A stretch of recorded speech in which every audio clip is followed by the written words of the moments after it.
What's up, guys? So got another video, no-gi. So today we're gonna look at details on the rear naked choke. So I thought this was super simple, but there's always some questions out there. So we're gonna look at some of the basics of setting up the rear naked choke, because I've never actually seen anything on YouTube or anything.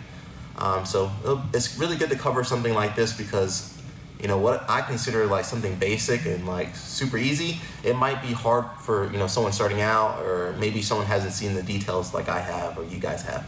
So we're just gonna look at some of the basics on how to finish the rear naked choke. So let's begin.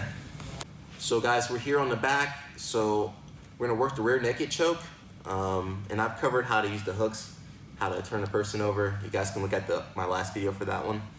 So I'm here on the back, so just some basics of the rear naked choke.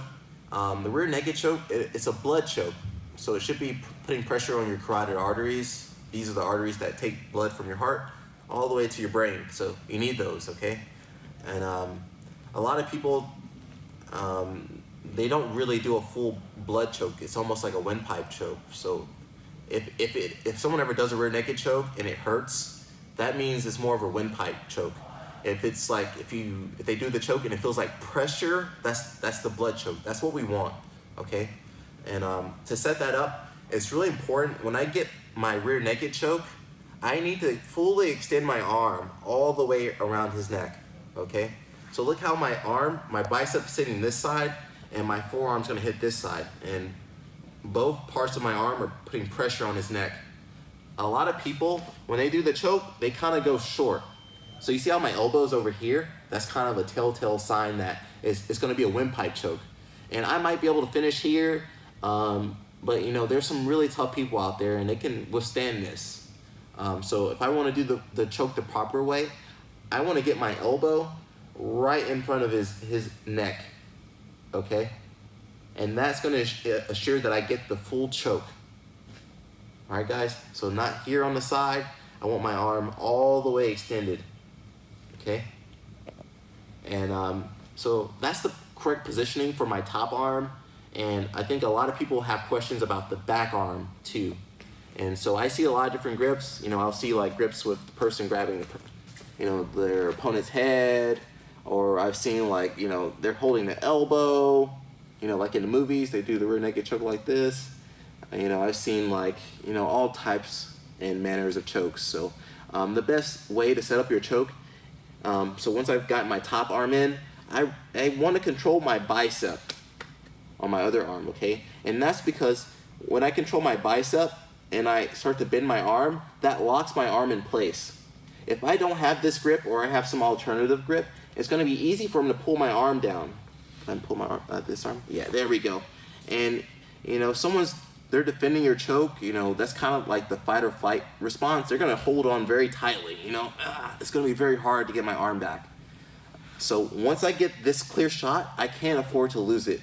So I'm gonna grab my bicep and look with my hand, my free arm.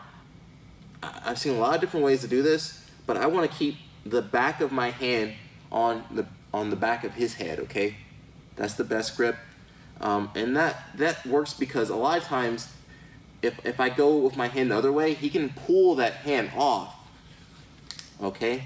It's also slower, okay? Or sometimes, maybe his head's very tight to me. I can slide my hand in this way a lot quicker versus this way, okay? And, that's a really big detail in finishing the choke. You could almost have the choke all the way in, and then they reach behind and they pull that out. Man, it's going to be very hard to finish.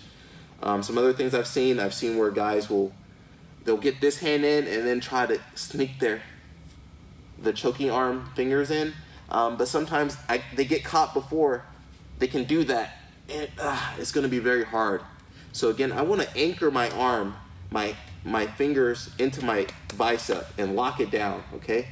And from here, again, the back of my hand goes behind his head. So that's one way. I can also slide it in. So that's the way I prefer. I just like to slide it right in. And when we go to finish the choke, a lot of people, they want to like open up. They want to open their body up. But I want to compress everything in tight. All right, guys? So once I've got my choke, I'm here. Look, I'm gonna pressure my elbows in together as I squeeze, okay? As I squeeze. And if I'm doing the choke on someone that's smaller, I don't have to stay on my bicep. In fact, I'll start to slide this arm up higher. And look how it tightens the choke, okay? So if I'm going on someone smaller, you know, instead of being here where it's more loose, look how I go up my arm. And then this part's gonna be the same. I slide this in. And as far as the finish on this side, I can just pressure into his head, or if I wanna finish black belt style, I'll grab my other arm, okay? And again, elbows together, I squeeze. All right, and that's how you get the finish. All right, guys, hopefully this video helps you. So again, finishing the rear naked choke is really important. It's probably the strongest move in jiu-jitsu, you know? Arm bar is really good, triangle is really good, but if I had to pick one move to like rely on, if I had to show like one move to a friend to help protect them or help them win a fight or something, I would show them the rear naked choke. So hopefully this video helps you guys work on your finishes. Until next time, peace out. Ciao.